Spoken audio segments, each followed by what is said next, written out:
Welcome back. In this section of the male reproductive system, we're going to learn about erection and ejaculation. So for the erection to occur, what has to happen is the spaces in the corpus spongiosa and the two corpora cavernosa have to fill up with blood.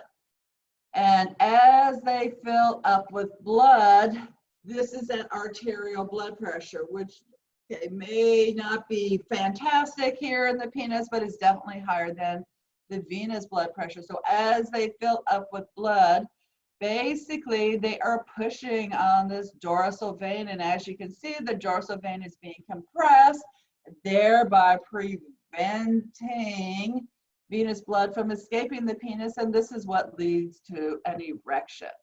So part one for the orgasm is to have the erection, and this requires parasympathetic stimulation. Because as you recall, parasympathetic stimulation is going to cause smooth muscle relaxation in blood vessels, and that's what we need to have happen to these penile arteries. They need to have smooth muscle relaxation so the arteries increase in diameter, bringing more blood flow in, so you go from a flaccid state to an erect state.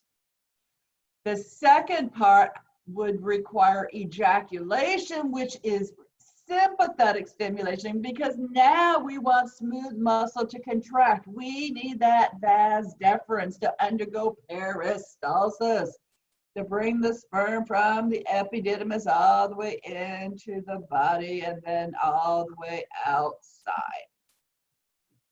So, what happens with erectile dysfunction? Well, usually it's going to be one of two things. It's going to be a blood vessel problem or a nervous system problem. So blood vessel problems are much more common. Vascular disease, think smokers. Yes, smokers have a much higher incidence of erectile dysfunction or impetus, and people with coronary artery disease, peripheral vascular disease, and diabetes, which gives you both microvascular problems and neurological problems, the two together. And then, of course, if you had a spinal cord injury, those would be those kinds of neurological things. So I put this out there for you guys to realize that before the age of 30, at least 20% of you are going to have had erectile dysfunction at least once. So you need to kind of rethink what you are doing. And the little blue pills, whichever brand you want to take, they work on increasing blood flow into the area. So these should be by prescription only after you have seen a doctor. Don't do them by mail order. You have no idea, if you do an online thing, who you're talking to and what it is they are feeding you.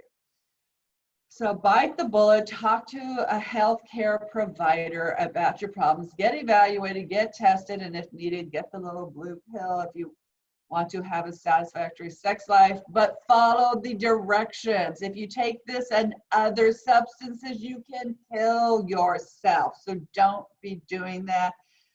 You don't want to have erections that last, like hours, because that can lead to gangrene of the penis, which is not a good thing for your sex life. So be responsible. And I will see you soon as we come back to talk, I think hormones are next.